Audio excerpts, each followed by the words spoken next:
L രാഹുലിൻ്റെ batting ഒരു reason തന്നെയാണ് ഡൽഹി തോൽക്കാനായിട്ട്. അതിൻ്റെ റീസൺ ഞാൻ പറഞ്ഞുതരാം.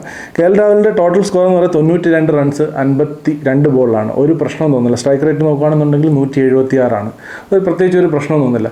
പണ്ട് തൊട്ടേ എൽ രാഹുൽ എന്തുകൊണ്ടൊരു നല്ല T20 ബാറ്റർ അല്ല എന്ന് ഞാൻ പലരോടും തർക്കിച്ചിട്ടുള്ളൊരു കാര്യമാണ്. എൽ രാഹുൽ ഒരു T20 ബാറ്റർ അല്ല, നമ്മൾ ശുഭ്മൻ ഗില്ലിനെ പറയുന്ന പോലെ തന്നെ.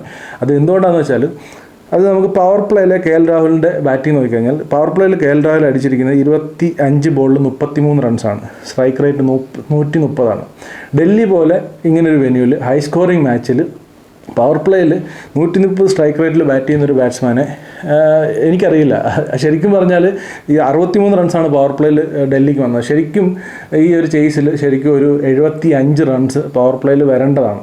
പത്തും നിസംഗയുടെ സ്ട്രൈക്ക് റേറ്റും 170 താഴെയാണ്, അറൗണ്ട് 170. പക്ഷേ പത്തും നിസംഗ അപ്പോഴേ ഔട്ടായിപ്പോയി. എൽ രാഹുലിൻ്റെ 176 എന്ന് പറഞ്ഞ സ്ട്രൈക്ക് റേറ്റ് പിന്നീട് എൽ രാഹുൽ അടിച്ചു മാനേജ് ചെയ്താണ്. പലപ്പോഴും പഞ്ചാബിന് കളിക്കുമ്പോഴും LSGക്ക് വേണ്ടി കളിക്കുമ്പോഴും എൽ രാഹുൽ ടോപ്പ് സ്കോററാവും. അവസാനം ഒരു സീസൺ കഴിയുമ്പോൾ എൽ രാഹുലിന് ഒരുപാട് റൺസ് ഉണ്ടാവും, പക്ഷേ മാച്ചസ് ഒന്നും ജയിച്ചിട്ടുണ്ടാവില്ല. സ്വന്തം ടീമിന് വലിയ ഇമ്പാക്റ്റ് ഒന്നും ഉണ്ടായിട്ടില്ല. അതിൻ്റെ മെയിൻ റീസൺ എന്ന് പറഞ്ഞാൽ T20 ക്രിക്കറ്റിൽ ഒരു ബാറ്റ്സ്മാൻ ഇത്ര വലിയ ഇന്നിങ്സ് കളിക്കുക എന്നുള്ളതല്ല, പാച്ചസിൽ ഓരോ സിറ്റുവേഷൻസിൽ ഓരോ ഫേസസിൽ എങ്ങനെ പെർഫോം ചെയ്യുന്നു എന്നുള്ളതാണ്.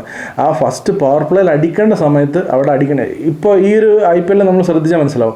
ഒരു 210 ഒരു സ്കോറല്ല, പ്രത്യേകിച്ച് ഹൈ സ്കോറിങ് വെന്യൂസിൽ ഒരു 230+ ഉണ്ടെങ്കിലേ ജയിക്കാൻ പറ്റത്തുള്ളൂ. ഇന്ന് GTക്ക് ശരിക്കും പറഞ്ഞാൽ 20 റണ്ണിന് ഷോട്ട് തന്നെയാണ് GT തോൽക്കേണ്ട ഒരു മാച്ച് തന്നെയാണ്.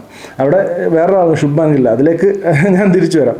സോ എൽ രാഹുലിൻ്റെ ബാറ്റിംഗ്, പവർ പ്ലേയിലെ ബാറ്റിംഗ് എനിക്കൊരു റീസണായിട്ട് തന്നെ തോന്നി. പിന്നീട് എൽ രാഹുൽ നല്ല രീതിയിൽ ബാറ്റ് ചെയ്തു, നല്ല അടിപൊളി സിക്സസൊക്കെ അടിച്ചു, അതിനകത്തൊന്നും എതിരെ അഭിപ്രായമില്ല. പക്ഷേ എനിക്ക് പവർ പ്ലേയിൽ as an opener L Rahul bat ചെയ്യുമ്പോൾ ഉള്ള പ്രശ്നം, ഇത് പലപ്പോഴും LSGയിലുള്ള സമയത്തായാലും അതിന് പഞ്ചാബിലുള്ള സമയത്ത് എപ്പോഴൊക്കെ എൽ രാഹുൽ ടോപ്പ് ഓർഡറിൽ ബാറ്റ് ചെയ്യുന്നു അപ്പോഴെല്ലാം ഈ പ്രശ്നം ഉണ്ടായിട്ടുണ്ടെന്നുള്ളതാണ് വാസ്തവം.